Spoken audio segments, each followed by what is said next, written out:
3장 31절에서 35절입니다. 제가 한 절 읽고 우리 성도님들이 한 절 읽으면서 교독합니다. 그때 예수의 어머니와 동생들이 찾아와 바깥에 서서 사람들을 들어보내어 예수를 불렀다. 우리가 예수의 주위에 둘러앉아 있다가 그에게 말하였다. 보십시오, 선생님의 어머니와 동생들과 너희들이 바깥에서 선생님을 찾고 있습니다. 예수께서 그들에게 대답하셨다. 누가 내 어머니이며 내 형제들이냐? 그리고 주위에 둘러앉은 사람들을 둘러보시고 말씀하셨다. 보아라, 내 어머니와 내 형제 자매들이다. 자, 다 같이 읽겠습니다. 누구든지 하나님의 뜻을 행하는 사람이 곧 내 형제요 자매요 어머니이다. 세상에서 가족이라는 개념만큼 끈끈하고 아름다운 것은 없을 것입니다. 자, 가족이라고 하는 단어 딱 생각하면 자, 어떤 이미지가 떠오릅니까? 따뜻하고 참 포근한 감정을 저는 느끼게 만듭니다. 왜냐하면 가족 안에 사랑이 있고 쉼이 있고 평안이 있고 위로가 있기 때문에 그렇습니다. 그런데 불행하게도 오늘날에는 이러한 분위기를 누리지 못하는 참 깨어지고 망가진 또 역기능적인 가정들이 참 급속도로 많아지고 있다라고 하는 것을 볼 때 몹시 안타깝고 또 슬퍼지기도 합니다. 오늘 우리가 읽었던 본문에 보면 예수님을 중심에 두고 예수님 주변에 둘러앉아서 예수님을 말씀을 듣고 있는 한 무리들과 그리고 예수님을 잡으러 왔던 또 한 무리들이 소개가 되고 있습니다. 자, 한번 보겠습니다. 34절에 보면 자, 그리고 주위에 둘러앉은 사람들을 둘러보시고 말씀하신다. 보아라, 내 어머니와 내 형제 자매들이다. 저는 성경을 읽으면서 주위에 둘러앉아 있는 사람들에게 내 어머니고 내 형제들이고 내 자매다, 내 가족이다라고 말씀하시는 예수님의 모습이 있습니다.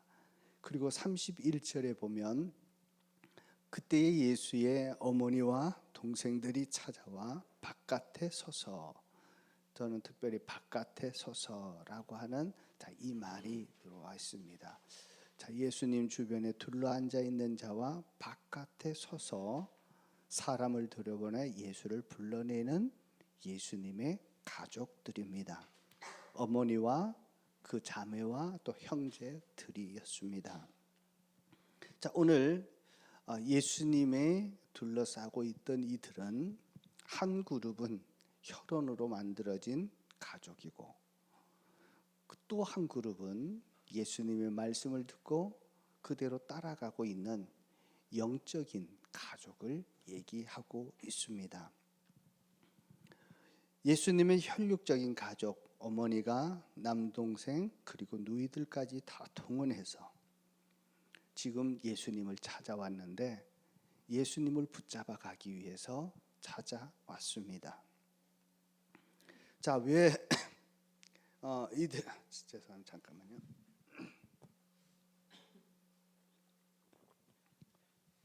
왜 이들 가족은 예수님의 가족들은 예수님을 붙잡으려고 이곳에 왔을까요? 자, 그 말씀을 보려면 우리 지난 주일에 읽었던 본문을 봐야 되는데요. 제가 한번 읽어 드리는데 3장 20절 21절에 보면 그 내용이 나와 있습니다. 예수께서 집에 들어가시니 무리가 다시 모여들어서 예수의 일행은 음식을 먹을 겨를도 없었다. 예수의 가족들이 예수가 미쳤다는 소문을 듣고서 그를 붙잡으러 나섰다라고 되어 있습니다. 자, 지금 지난 주일에 말씀을 드렸죠. 영원히 용서받지 못하는 죄가 있는데 성령을 모독하는 죄이다. 그들이 왔던 이들이 율법사들이 와서 예수님이 어떤 일을 하는지를 다 보고 자, 그리고 결론 내리기를 귀신이 들렸고 자, 왕마귀의 힘을 빌려서 귀신을 내어 쫓는다라고 얘기했습니다. 결국 예수님이 하나님이 하신 일이 아니라 마귀가 한 일로 평가처라 함으로 성령을 모독했던 일들, 그래서 영원한 죄에 매이게 되었던 이 죄를 얘기하면서 이들의 얘기를 듣고 예수님이 미쳤다라고 하는 소문을 그들이 듣고 가족들이 달려온 것입니다. 아마도 저렇게 두었다가는 큰일 나겠다. 그렇게 해서 어머니가 그 형제들과 누이들을 다 대동하고 내려왔던 것이 아닌가 싶습니다. 예수님이 미쳤다는 말을 다 해도 어떻게 보면 가족들이기 때문에 가족이라면 예수님의 말을 믿어줘야 할 것입니다. 자, 그런데 오히려 이들도 율법사들이 했던 그 말을 믿고 예수가 미쳤기 때문에 그들을 붙잡아서 데리고 가려고 이들이 찾아왔습니다. 가족이 뭡니까? 다른 사람들이 다 미쳤다고 해도 가족만은 우리 예수는 그런 분이 아니다라고 대변해 줘야 되지 않을까요? 정말 귀신 들려서 한 일이 아니라 예수는 하나님이 일을 하고 있는 것이고 성경에 예언한 대로 그리고 메시아의 구원하기 위해서 한 일이다. 성경의 일을 성취하고 있다라고 정말 대변해 줘야 될 사람일 것입니다. 그런데 가족들이라고 하면서 예수님이 하는 일을 모독하는데 마치 율법사들처럼 영원히 용서받지 못하는 그 죄를 지금 가족들이 예수님에게 저지르고 있는 것입니다. 자, 이렇게 되면 어떤 생각이 들겠습니까? 자, 여러분이 예수님의 입장이라면 어떤 생각이 들었을까요? 저게 가족이야? 내 편은 되어주지 못하고 남의 얘기를 맡고 자, 그대로 행동하는 그 모습이 자, 얼마나 충격적이겠습니까? 그래서 예수님께서는 이렇게 얘기합니다. 그들이 찾아왔다라고 얘기할 때 누가 내 어머니고 누가 내 형제냐라고 반문하고 있습니다. 그리고는 자기를 둘러서서 자기를 주변으로 둘러서 앉아서 말씀을 듣고 그 말씀대로 실천하고자 따라가는 그 사람들을 향해서 보아라, 너희가 내 어머니고 너희가 내 형제고 너희가 내 자매다라고 말하고 있습니다. 자, 이 말씀은 예수님께서 자기 가족을 거부하고 하는 그러한 거부한다라고 하는 의미는 아닙니다. 부정적인 의미보다가는 이제는 깨어지고 망가졌던 이 교회의 가정을 다시 회복시켜주는 진정한 가족이 무엇인지를 확대적으로 제시하고 있는 장면들입니다. 어떻게 보면 우리 이 시대를 살고 있는 가족들, 정말 가족의 역할들을 제대로 하지 못해서 오히려 가족 때문에 상처받고 가족 때문에 아픔을 당하고 가족 때문에 실망을 하면서 살아가는 이들이 얼마나 많은지 모릅니다. 자, 이 깨어진 가정들, 이 가족들을 다시 한번 살리기 위해서 예수님께서 진정한 가족이 무엇인지를 보여주고 있고 제시해주고 있다라고 하는 사실입니다. 그래서 우리의 가정이 깨어지고 제대로 기능을 하지 못한다 할지라도 주님이 제시했던 확대된 이 영적 가족을 통해서 우리는 회복될 수 있음을, 다시 한번 그 가족의 그 고유한 직능들이 다시 살아날 수 있음을 예수님은 제시해 주고 있습니다. 자, 그런 의미에서 우리의 육으로 만들어진, 혈육으로 만들어진 가족, 그리고 믿음으로 만들어진 영적 가족은 우리에게 다 소중한 가족입니다. 믿음 생활한다고 육적인 가족을 거부하거나 예수님은 회피하지 않았습니다. 자, 예수님이 살았던 삶을 보면 정말 가족들을 위해서 살았던 것을 봅니다. 예수님의 육신의 아버지 요셉은 성경 태어날 때 등장이 되어지고 어릴 때 한번 등장된 이후로 다시 등장되지 않습니다. 그래서 많은 학자들이 예수님의 아버님 요셉은 세상을 일찍 떠났을 거다 그렇게 얘기합니다.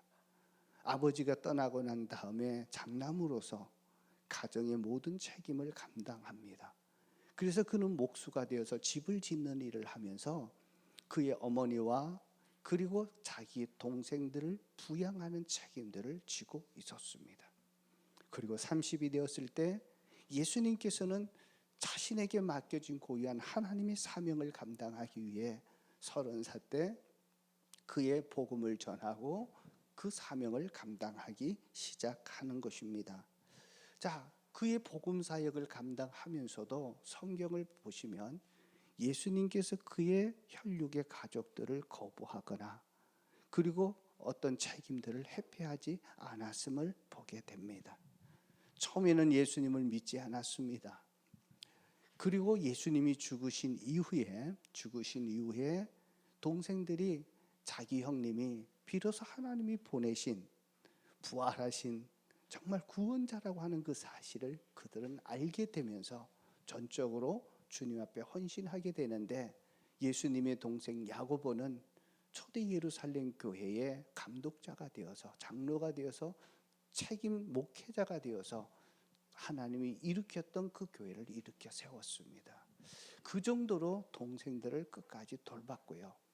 그리고 예수님의 어머니가 십자가에 돌아가실 때 막까지 자기 앞에 있을 때 그의 사랑하는 제자 요한에게 어머니를 부탁하면서 자기가 못다 했던 부모님에 대한 책임과 의무를 다 감당했습니다. 자, 우리가 영적인 가족이 중요하다고 육적인 가족을 팽개치고 거부하는 일, 회피하는 일은 없어야 된다라고 하는 사실을 우리는 알게 되어집니다. 자, 그래서 영적인 가족은 우리가 회복할 우리의 육적인 가족의 모델입니다. 그래서 뭔가 모델이 있어야 망가지고 깨어졌을 때 다시 한번 회복할 수 있는 길들이 열려집니다. 우리가 헌신해야 될 공동체는 하나님을 아버지로 모시고 그리고 믿었던 자들이 모두가 형제 자매들이기에 믿는다면 형제 자매로서의 그 가족이 정말 진정한 주님이 원하는 가족 공동체, 사랑의 공동체를 만드는 것입니다. 예수님을 영접하고 세례받고 구원받게 되면 하나님의 자녀가 되었습니다. 믿습니까? 자, 그렇다면 우리가 믿는 모든 주변에 믿는 자들은 같은 형제요, 자매요, 가족입니다. 자, 우리 옆 사람에게 한번 얘기하겠습니다. 당신은 내 형제요, 자매요, 가족입니다. 믿습니까? 예, 이제 영적인 가족이 되었습니다. 그것이 바로 교회의 모습이고, 지금 여러분들이 목장에서 지금 함께 모일 때 정말 주님께서 제시하셨던 정말 영적인 가족이 어떠한지를 지금 보여주고 있는 것입니다. 그래서 이 영적 공동체, 이 가족은요, 어떻게 보면 규모가 작아서 모이는 것이 아닙니다. 모일 곳이 없어서 가정에 모이는 것이 아닙니다.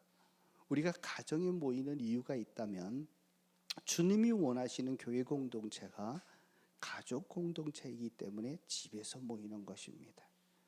여러분, 목장하는 일에 내 가정을 열어서 목장을 하게 된다면, 자, 그것은 주님이 원하셨던 가족 공동체를 회복하는 일에, 그리고 그것을 공고하게 세우는 일에 쓰임받는 일이라고 하는 사실을 꼭 기억하셔야 합니다. 형제가 누구입니까?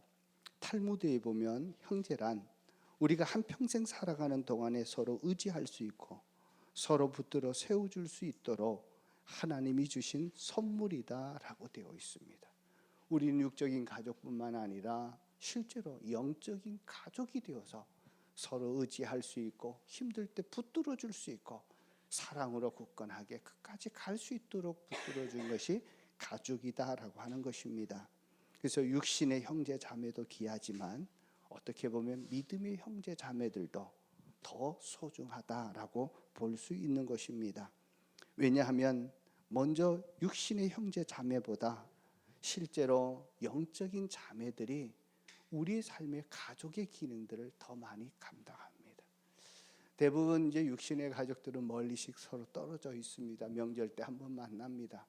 그래서 실제로 매번 만나서 내가 문제가 생길 때마다 누구의 도움을 더 많이 받습니까? 믿음의 형제 자매들의 도움을 받습니다. 내가 정말 힘들고 어려울 때 내 마음의 어려움들을 정말 해소하고 털어놓을 수 있는 것이 누구입니까? 목장에 모여서 함께하는 믿음의 가족들입니다. 자, 우리가 이렇게 보면 목장에서 보면 참 가족이다 하는 것을 느낄 수 있는 것은 우리 두마게티 목장에 보면 우리 자녀들이 있습니다. 서은이가 있고 가온이가 있는데요. 서로 보면 이게 힘들 때 보면 서로 양 가정에서 자녀들을 양육해주고 또 맡기고 자 그러는 모습 보면 참 귀합니다. 자 주변에 있었던 혈육의 가족이 해주지 못하는 것을 자 실제로 믿음의 가족들이 이루어집니다. 그래서 가정에 아픔이 생기면 내 문제처럼 아파하고 내 형제 자매보다 더 친밀하게 묶여져서 자 가족으로 이끌어지는 것입니다. 영적인 형제 자매가 더 중요합니다. 여기에서 정말 진정한 가족을 경험하지 못하면 우리의 육적인 가족도 어떻게 회복되는지를 알지 못하기 때문에 그렇습니다. 한 청년이 있었습니다. 그게 엄마에게 이렇게 물었습니다. 엄마, 제가 어떤 아들이에요? 그래도 물을 때는 기대하고 물었겠죠? 엄마가 이런 얘기합니다. 얘기하지 않아서 그런데 엄마는 네가 취직하고 나면 아빠랑 시골에 내려가서 따로 살려고 한다. 너를 보고 있으면 엄마 아빠도 지칠 때가 많다. 그 말 한마디에 이 청년이 갑자기 눈물이 왈칵 쏟아졌습니다. 내가 가장 사랑하는 사람이 나를 보고 지칠 때가 많다. 나 때문에 행복하지 못해서 시골로 내려가려고 하나? 자, 이런 생각들이 들었습니다. 자, 이런 말을 듣는 순간에 자기 자신이 두려워졌다고 그럽니다. 그리고 절망감이 확 밀려왔습니다.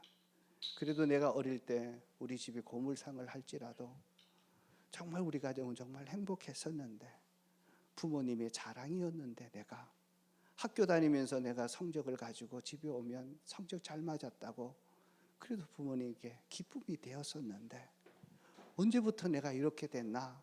그래서 가만히 한번 살펴보니까 대학에 들어가면서 그런 일들이 생겨났던 것 같습니다.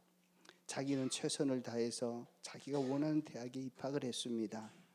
합격의 발표가 나고 난 다음에 아버지와 함께 낚시를 좋아하는 아버지와 함께 낚시터를 갔습니다.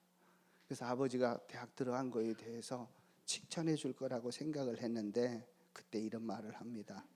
아빠는 너한테 실망했다. 네가 좀 더 좋은 대학에 들어갈 수 있었는데 너는 그 도전을 포기했기 때문이다. 자, 이 말 한마디가 자기의 큰 상처로 다가왔습니다. 자기는 나름대로 열심히 노력했고 자기가 가고 싶은 그 과를 들어가서 만족하고 있었는데 아버지의 기대에 못 미친 겁니다. 아버지의 그 기대가 너무 힘들었습니다. 자, 그래서 어떻게 하면 아버지를 만족시켜 줄 수 있을까? 아버지가 바라는 대로 그는 고시 공부를 시작을 했습니다. 20대를 전부를 다 쏟아서 고시 공부했는데 그것이 자기 결심대로 그렇게 이루어지지 않았습니다. 결국은 실패하고 말았습니다. 그러자 아버지 역시 너가 하는 일이 그렇지 뭐 하는 표정으로 실망 어린 얼굴을 계속하고 있습니다. 자, 이때부터 아버지가 말합니다. 넌 변했어. 어릴 때는 그러지 않았는데 너는 변했어. 자, 그런데 되돌아보니까 자신이 변한 것은 아무것도 없었습니다. 변한 적이 없었습니다. 여전히 아버지의 인정을 받고 싶을 뿐이었고 그리고 아버지에게 기쁨을 드리고 싶었던 열심히 노력했는데 그것이 되지 않았던 것뿐입니다. 아버지의 눈빛 이런 것 때문에 이제는 반항적이 보이게 되고 아버지를 또 실망시키게 되었던 것 같습니다. 그래서 이런 생각이 들었답니다. 내가 없어지면 우리 부모님은 행복해질까? 자, 그런 생각을 하면 할수록 더 비참해지는 것입니다. 그래서 이렇게 고백합니다. 아버지는 내게 아픔이고 두렵고 힘든 존재다.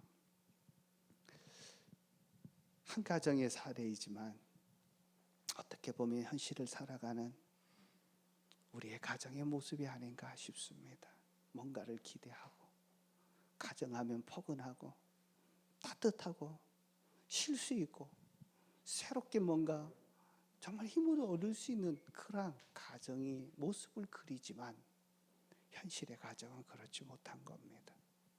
그래서 우리 예수님께서 무너지고 망가졌던 이 가정을 다시 한번 회복시키기 위해 진정한 가족의 모습을, 그리고 영적인 가족을 우리에게 제시하시고 나를 구원하셨던 것처럼 이 시대의 가정을 구원하시기를 원하셔서 정말 진정한 가족 공동체, 영적인 가족을 우리에게 제시하고 있는 것입니다. 자, 그러면 어떻게 우리가 영적 가족을 경험할 수 있을까요?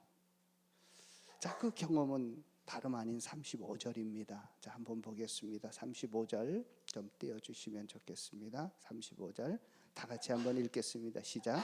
누구든지 하나님의 뜻을 행하는 사람이 곧 내 형제요 자매요 옵니다.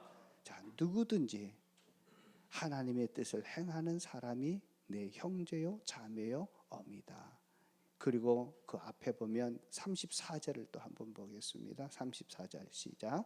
그리고 주위에 둘러앉은 사람들을 둘러보시고 보아라, 내 어머니와 내 형제. 자, 예수님이 둘러앉아, 예수님을 중심으로 둘러앉아서 주님의 말씀을 듣고 그 말씀대로 행하는 자들이 내 형제요, 내 어머니요, 내 가족이다라고 말하고 있습니다. 자, 그래서 이 가족은요, 먼저 누가 되냐? 하나님의 뜻대로인데 먼저 예수님을 중심으로 모여지는 사람들, 말씀을 듣고 그 말씀대로 행하려는 자들, 그리고 주님의 뜻을 행할 때 비로소 내 어머니, 내 형제, 내 자매의 모습으로 제시될 수 있다라고 하는 사실을 얘기합니다. 자, 하나님의 뜻을 행하는 겁니다. 자, 하나님의 뜻이 무엇일까요? 우리가 가족을 정말 진정한 가족의 모습을 만들기 위해서 우리가 행해야 될 하나님의 뜻은 무엇일까요? 그 뜻을 이루었던 분이 바로 예수님이십니다. 그래서 예수님은 이 땅에 오셔서 하나님의 뜻을 온전히 이루었다고 요한복음 17장에서 내게 맡겨진 일을 내가 다 담당했다고 자신 있게 말씀하셨습니다. 자, 그러면 예수님이 우리에게 보여주셨던 그 모습대로 그 뜻을 이루면 되는데, 예수님이 이 세상에 계시면서 제자들에게 자, 두 가지를 부탁합니다. 하나는요, 예수님께서 십자가에 못 박혀 죽으시기 전날 밤에 제자들에게 한 계명을 줍니다. 자, 그게 뭐냐면 요한복음 13장 34절에서 35절인데요. 제가 한번 읽겠습니다. 이제 나는 너희에게 새 계명을 준다. 너희 서로 사랑하여라. 내가 너희를 사랑한 것 같이 너희도 서로 사랑하여라. 너희가 서로 사랑하면 모든 사람이 그것으로서 너희가 내 제자인 줄 알 것이다.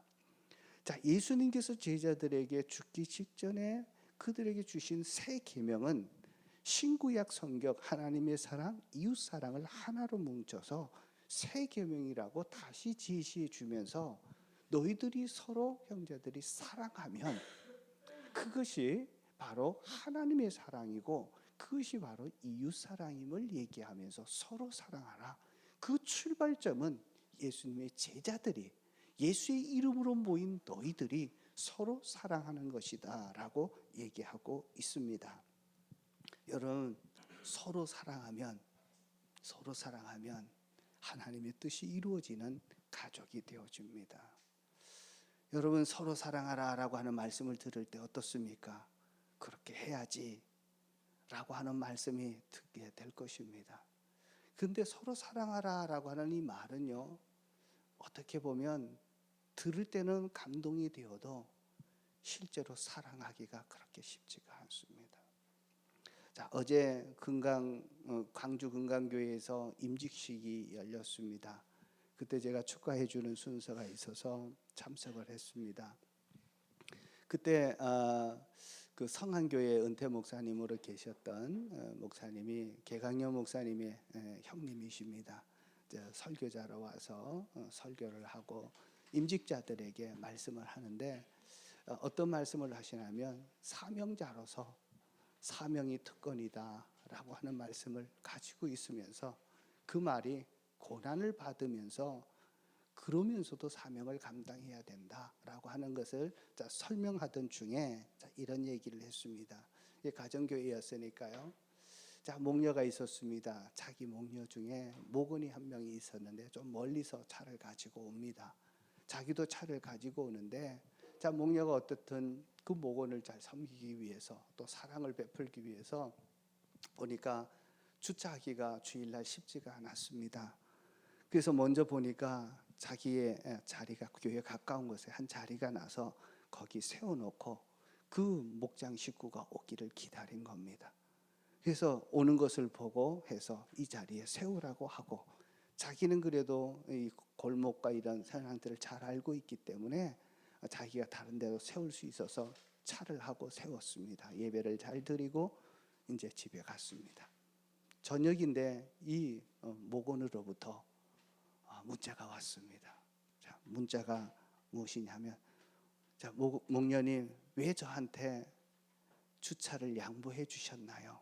그 이유가 뭐냐요? 라고 묻는데, 그래서 내가 보니까 와가지고 가까운 데 있어서 빨리 예배 드릴 수 있고, 그리고 나서 나는 이 동네 사정을 잘 알기 때문에 다른 데 세워서 예배를 더 잘 드렸으면 좋겠다 하는 마음으로 했다 했는데, 다음에 문자가 왔습니다. 저를 무시한 행위입니다. 저도 운전할 수 있고 할 수 있는데 그 정도 못할까 봐서 그렇습니까? 그러면서 이와의 반대가 온 거예요. 그 얘기를 딱 듣는 순간에 이게 뭔가 오해하고 있구나, 그렇지 않은 거다라고 막 써보냈는데, 그 다음에 다시 문자가 다시 왔습니다. 이번에는 자기가 보낸 줄에 자기는 할 줄도 모르는 핸드폰에 줄까지 그어가면서 거기에 대해서 자기가 처음에 얘기했던 대로 자기를 무시했다고, 자기를 너무 몰라준다고 얘기한다. 이런 황당한 일들이 어디 있겠습니까? 그 얘기를 듣는 순간에 이거 목녀가 한 것이 내가 잘못됐나? 목녀 그만해야지 하는 생각이 확 들더랍니다. 그리고 그 얘기를 듣는 순간에 정말 자기가 최선을 다해서 섬기고 섬겼는데 이 목원으로부터 그런 반응을 받고 나니까 자기 자신이 너무 초라해지고 화도 나고 분노도 생기고, 그러면서 그러지 말아야 되는데 이제 목녀하지 말아야지.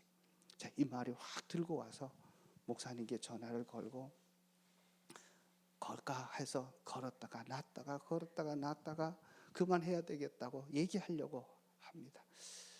그러다가 다시 이제 직장 도저히 못 참겠다. 그래서 전화를 걸려고 딱 드는 순간에 갑자기 십자가에 그 예수님 모습이 싹 지나가더랍니다.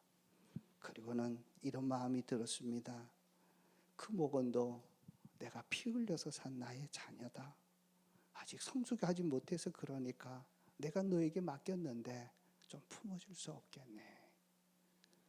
그 얘기를 듣는 순간에 정말 그렇게 미워하던 마음이 조금 내려오더래요. 그리고는요, 이렇게 기도했답니다. 주님, 그래요. 다른 사람한테 맡길 수가 없어서 나한테 맡겼군요. 주님, 내가 최선을 다해서 정말 사랑하고 아끼겠습니다. 그렇게 해서 그 자매를 하는데 한동안도 계속 힘들게 했답니다. 눈물을 빼게 했는데, 자기가 이제 은퇴하고 나올 때쯤 돼서 보니까 그 목녀님이 목녀님이 가는 곳에, 일하는 곳에 늘 따라다니면서 목녀를 돕고 있는 귀한 동역자로 변해져 있는 것을 봤다라고 얘기합시다. 여러분, 사랑하는 거 그렇게 쉽지 않습니다. 정말 죽을 때까지 사랑해서 만났던 부부도 사랑하는 것이 쉽지 않은데, 남 모르는 사람들을 사랑한다는 것 정말 쉽지 않은 일입니다. 그러면 우리가 서로 사랑하라라고 했던 말씀대로 이 사랑은요, 서로 사랑하라는 말이 아니라 정말 예수님이 어떻게 사랑했는지를 보고 예수님이 어떻게 사랑했는지를 그대로 우리가 정말 말씀에 적용하고 살아갈 때 우리의 영적인 가족이 만들어지고 세워지게 될 것입니다. 자, 예수님이 어떻게 사랑했을까요? 자, 요한 1서 4장 10절에 보면 이렇게 얘기합니다. 사랑은 여기 있으니 우리가 하나님을 사랑한 것이 아니요 하나님이 우리를 사랑하사 우리 죄를 속하기 위하여 화목 제물로 그 아들을 보내셨습니다라고 하는 겁니다. 자, 이제 우리가 할 수 있는 방법은 내가 노력해서 되는 게 아닙니다. 예수님이 했던 방법대로 살겠습니다 하는 거예요. 예수님이 주신 사랑이 무슨 사랑입니까? 먼저 사랑하는 사랑입니다. 여러분, 목자 목녀님들이 먼저 사랑을 시작했고 누구든지 먼저 사랑하는 것입니다. 자, 먼저 사랑한다는 것은요, 사랑을 표현하는 것입니다. 자, 오늘 아까 제가 소개해 드렸는데요. 자, 환영하고 사랑하고 축복합니다. 자, 만날 때 말 한마디에 확 달라지잖아요. 자, 우리 옆 사람에게 한번 얘기해 보겠습니다. 자, 환영하고 사랑하고 축복합니다.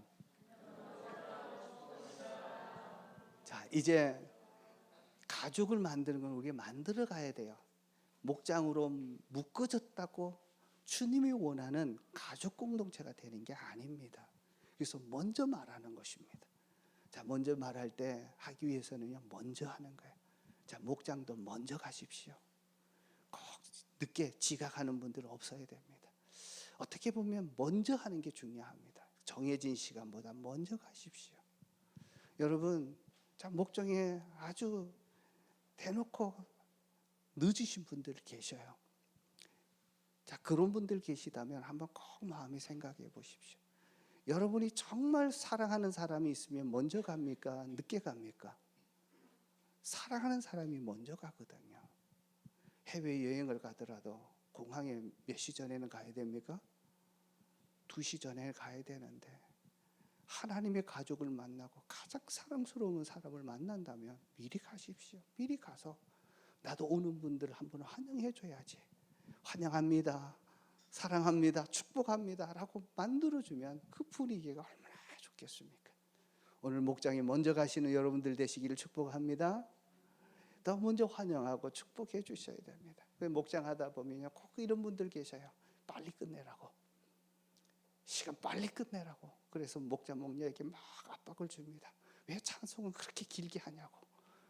막 하시는 분들 계시다면 정말 진짜 사랑하면요, 시간 가는 줄 모르고 진정한 사랑으로 서로 나누는 것입니다. 그래서 이제 목자 목녀들이면 가정만 오픈되는 것이 아니라 여러분들의 가정도 오픈해서 정말 그러한 가족을 만들어 가기를 주의 이름으로 축복합니다. 그래서 주님의 사랑은 먼저 사랑입니다. 자, 두 번째 사랑은요, 상대방의 허물과 부족과 더러움을 복원시켜주는 사랑입니다. 에베소서 5장 25절 26절에 보면 남편들아 아내 사랑하기를 그리스도께서 교회를 사랑하시고 교회를 위하여 자신을 주신 같이 이는 물로 씻어 말씀으로 깨끗하게 하사 거룩하게 하시고. 예수님의 사랑은 우리의 죄와 허물과 잘못들을 자신의 피를 희생해서 우리의 죄를 대속해 주시고 우리를 가장 아름답고 가장 정말 영광스러운 신부로 바꾸어 주었습니다. 믿는 우리들이 주님의 신부이고 우리의 죄와 잘못들을 예수님께서 십자가에 자기의 목숨을 희생하면서 자신을 드리면서 그 허물을 덮어 주셨기 때문에 그렇습니다. 여러분, 진정한 사랑은, 진정한 가족은 상대방의 허물, 잘못을 덮어주고 용서하고 그것을 품어줄 때 이루어집니다. 그것은 예수님의 사랑입니다. 진정한 가족은 먼저 사랑하는 사랑, 그리고 예수님처럼 상대방의 허물을 덮어주는 것입니다. 잘못한 모습을 보고 뒤에서 욕하고 험담하고 지적하고 비난하는 그런 일이 아니라 내 가족처럼 품는 것입니다. 정말 부모님의 사랑이 자녀의 잘못이 있을 때 품어주듯이 그렇게 품어지는 사랑들이 있어지기를 축복합니다. 목장이 이제 하나님의 가족이라면 목장을 가족되게 해서 어떤 사람이 오더라도 그 안에서 사랑을 경험하고 그 사랑을 느끼면서 하나님의 사랑을 느낄 수 있어야 합니다.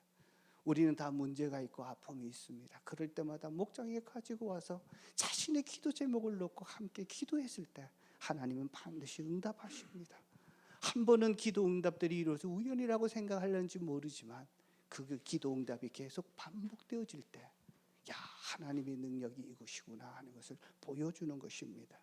여러분, 이런 사랑의 공동체가 만들어질 때, 허물을 덮으려고 할 때, 그리고 서로를 축복하고 잘되기를 바라서 그것을 책임지려고 할 때 하나님의 능력이 여러분과 함께 하시고 그 연약한 점들을 세우시고 더 아름답고 더 영광스러운 모습으로 바꿔가는 줄로 믿습니다.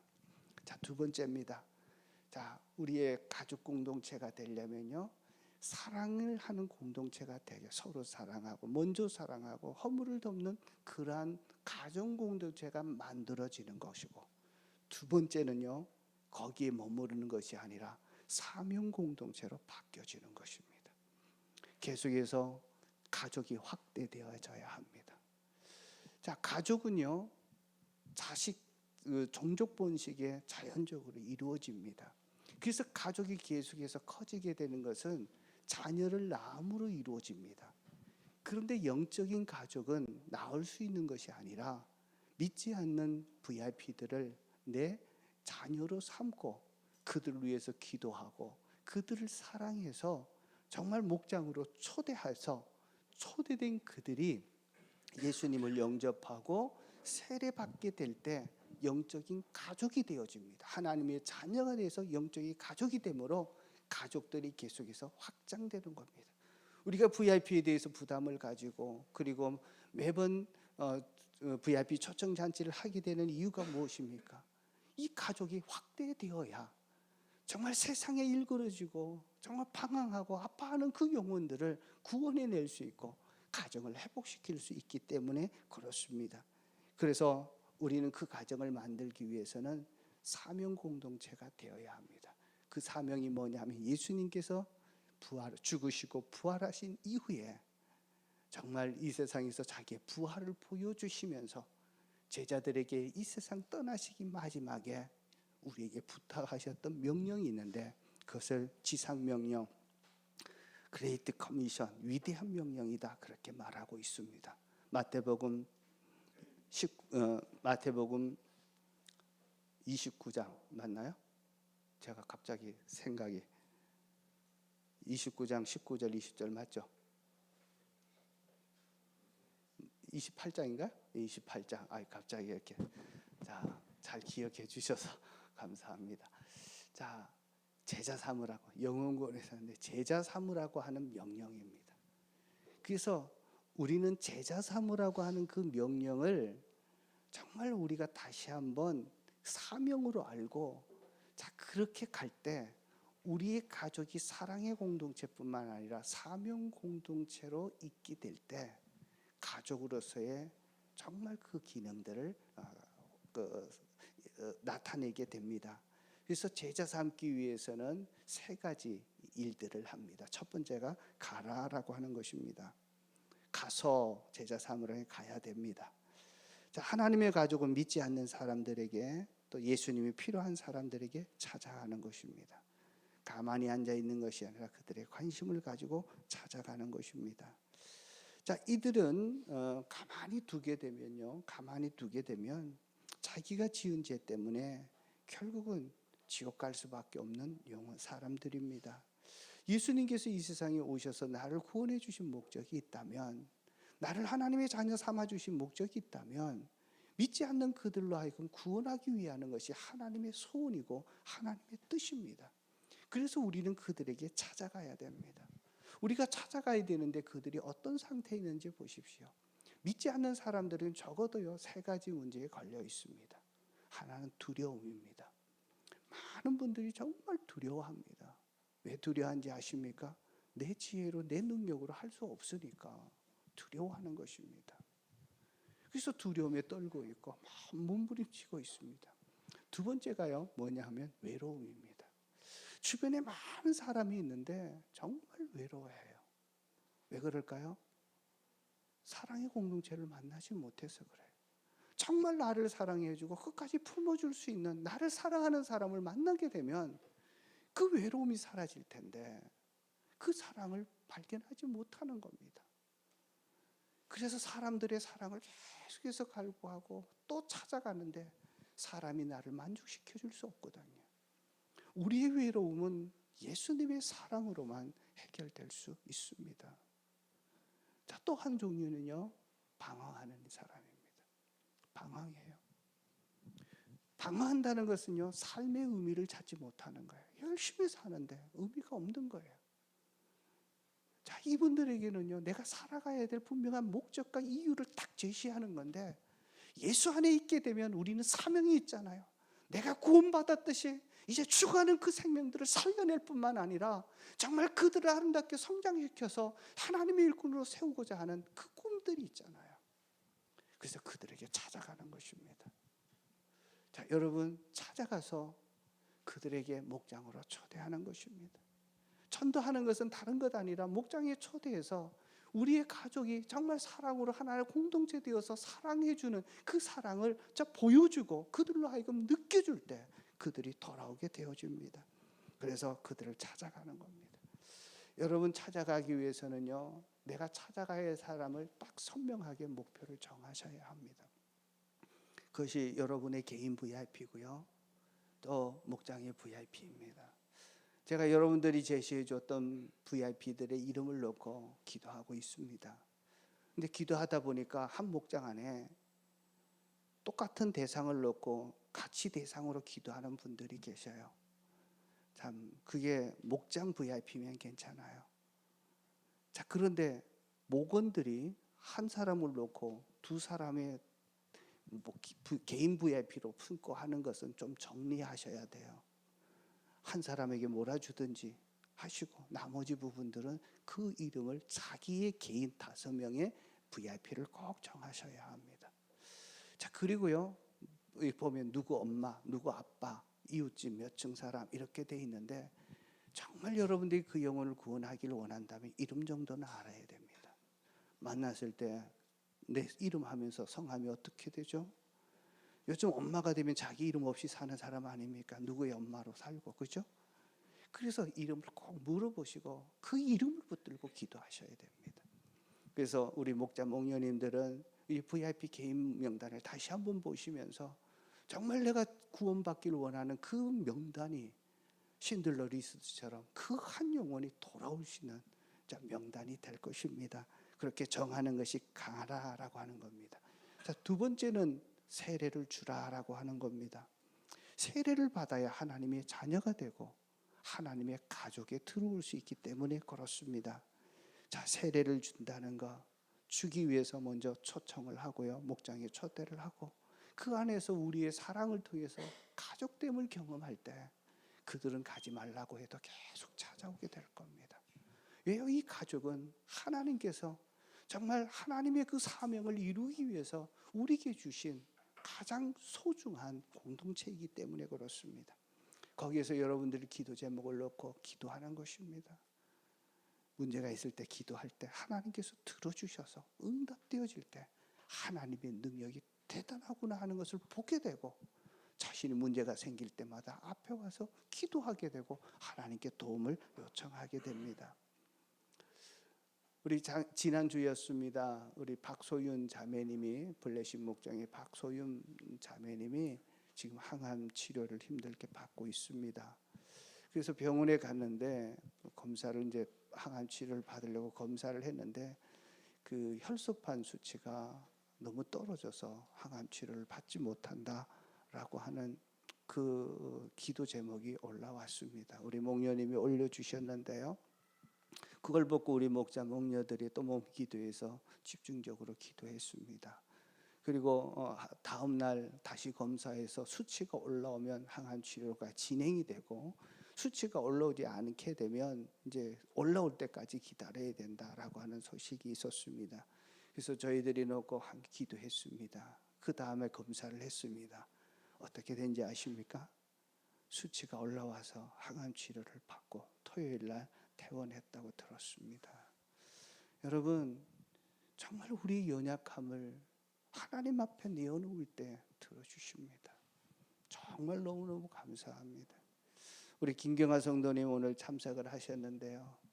우리 김경아 성도님 얘기 듣고는 정말 가슴이 무너지는 줄 알았습니다. 항암 치료받고 있었던 중에 정말 힘든 상태에 뇌출혈이 되어서 수술 받게 되었다라고 할 때 참 어떻게 될까? 야, 잘못하다가 이렇게 제대로 깨어날까 이런 마음도 있었습니다. 자, 더구나 저희 어머니가 14년 동안 뇌경색으로 쓰러지셔서 정말 거동하지 못한 채 일어났던 모습이 먼저 떠올랐습니다. 정말 마음이 아팠고 하나님 살려달라고 기도하는데 우리 목녀님이 또 길 올리고 온 교회가 함께 기도했는데 하나님께서 정말 마비도 없고 말씀도 너무 잘하고 오늘 교회에 오시고 지난주부터 오셨는데요. 얼마나 감사한지 모릅니다. 우리 성도님들 기도하셨으니까 갈 때 정말 기도했다고 꼭 이렇게 안아주시고 좀 그래 주시면 좋겠어요. 우리 김경화 성도님 잠깐 한번 보세요. 예, 지금 왔는데 자 우리 박수 한번 좀 쳐주십시오. 예, 앉아주셔도 되고 다음에 한번 간증할 기회들이 있을 거라고 저는 봅니다. 정말 하나님이 살려주셨고 마비도 없이 정말 병원에서도 치료하는 병원에서는 기적이라고 하는 얘기를 한다는 것을 전해 들었습니다. 여러분 기도하면 응답됩니다. 그래서 하나님의 능력을 경험하고 하나님의 사랑을 경험하면 이분들이 하나님 자녀가 되어 줍니다. 그래서 여러분들 이제 VIP들이 오게 되면요 2가지 꼭 경험하도록 해 주십시오. 사랑이 충분히 경험되었는지, 그리고 또 한 가지는 하나님의 능력을 기도하면서 응답받았는지. 자, 그러면 저하고 예수 영접 모임에 연결시켜 주십시오. 예수 영접에 나오면 반드시 영접하고 예수님 믿고 세례받게 되면 자녀 되어져서 구원을 받게 되어집니다. 자, 구원받게 되면요 그 다음 그 영혼에 대해서 우리가 얼마나 기뻐합니까? 그래도 우리 교회가 작년부터 세례 받으면 어떡합니까? 선물 주잖아요. 한번 보십시오. 나하고 안면식 제대로 없는데 잘 모르는 분인데 세례 받는다고 우리 작은 선물 와서 쭉 줄을 서가지고 막 축하해 주는 모습 보면 제가 얼마나 흡복한지 모르겠어요. 하나님 보실 때 너무 기뻐하겠다. 그래서 여러분 누구 세례 받는다라고 하면 여러분 꼭 정말 하나님의 영혼이 정말 기뻐해서 천국에서 잔치가 벌어지는데 정말로 회개할 것이 없는 의인 99명이 기뻐하는 것보다 한 영혼이 회개하고 돌아오는 것을 더 기뻐해서 잔치를 베푼다고 하는 천국의 기쁨을 함께 나누는 것, 이거는 의미 있는 일입니다. 그래서 누가 세례 받는다 하시면 여러분들 정성을 다해서 한번 표시해 주시면 좋지 않을까 싶어요. 그래서 정말 이 교회 잘하는 교회를 보니까요 한 가지 더 붙이더라고요. 선물하는데 그냥 하지 않고 거기에다가 축하 문자를 이렇게 쓰는 거예요. 그러니까 식상한 거 안 쓰고요. 자, 나는 예수 믿어서 내가 달라졌습니다. 자, 예수님이 희망입니다. 자, 그런 어떤 간증의 내용들을 씁니다. 그래서 환영하고 축복합니다 이런 말이 아니라 정말 예수님 믿어서 내가 달라졌고 당신도 변화될 수 있습니다. 이런 문자들을 한 문장 딱 해서 적어주는데 대부분 보면 선물 뜯으면서 감동하고요. 그리고 그 문장들을 보면서 더 감격한다 그래요. 여러분 이제 세례 받는 분들이 있다면 그렇게 해주시면 얼마나 좋을까 싶습니다. 자, 3번째 있습니다. 첫째는 가서 세례를 줘서 하는 자녀 삼고 그 다음에 가르쳐 지키게 하라라고 하는 거. 가르쳐 지키게 하라는 것은 자녀가 태어나면 금방 사람 구실하는 것 아닙니다. 클 때까지 어머니가 가족이 그들을 희생하면서 키우지 않습니까? 그래서 어린아이 단계에서 청년의 단계로, 청년의 단계에서 아비의 단계로 이렇게 흘러가게 되는데요. 그때마다 가족들이 그렇게 하도록 이끌어주는 것입니다. 어린아이 단계는 예수님을 영접하게 되면 하나님이 계시는구나, 하나님이 내 아버지구나, 내가 구원받았구나, 그것만 아는 것이 어린아이의 단계입니다. 자, 그러면 어린아이 단계에서 청년의 단계로 가도록 우리가 계속 지도해야 되는데, 청년의 특징이 뭐냐면 내 적이 누구인지 알고 하나님의 말씀을 가지고 그 적과 싸워서 승리하는 것입니다. 자, 그러기 위해서 어린아이 단계에서 청년까지 가려면 말씀을 가르치는 거예요. 그래서 아침마다 말씀 묵상을 읽고 하루에 4장씩 제시해 주는 성경을 부지런히 읽도록 해주는 겁니다. 자, 그리고 상공부에서 말씀을 배우면서 믿음의 근력을 키워서 눈에 보이는 세상이 아니라 보이지 않는 영적 세상이 있구나 하는 것을 알고 그 가운데서 성장하게 하는 것입니다. 그때 승리하는 청년의 단계에 이르게 되면 감정도 생기고 감격도 있고 기쁨도 있고 즐거움이 있게 됩니다. 근데 여기에 멈추는 것이 아니라 한 단계 더 가는 것이 아비의 단계입니다.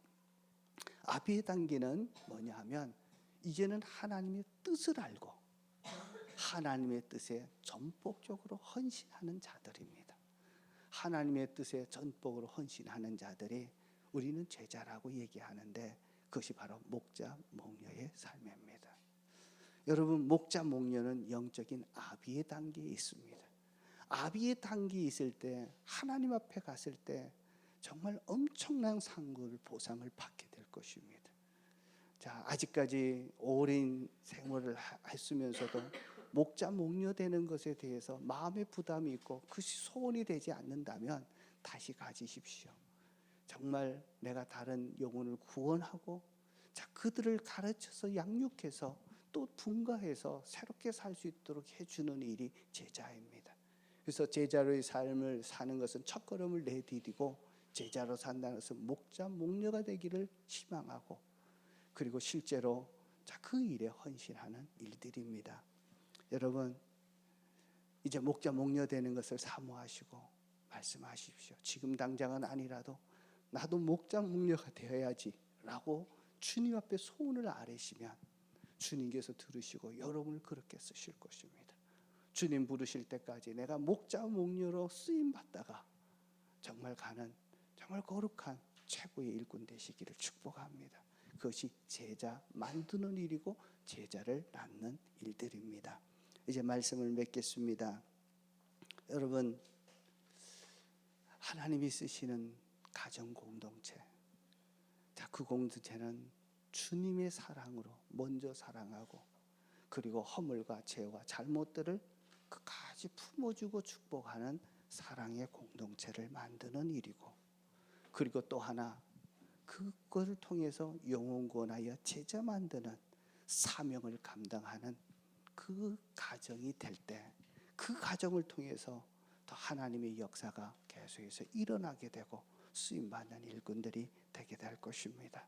자, 여러분, 이제 여러분들의 이렇게 헌신 카드를 한번 내셔서 말씀 중에 하나 와닿는 부분에 초점은요, 내가 이렇게 살겠습니다 실천하는 부분에 두시면 좋겠습니다.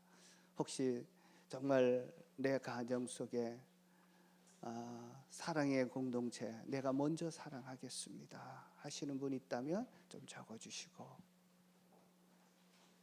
나를 힘들게 하고 아파하는 일이 있다면 용서하시고, 그리고 예수님처럼 내가 더 사랑으로 그것을 섬기겠습니다 이렇게 한번 표현해 보셔도 좋을 것 같고요.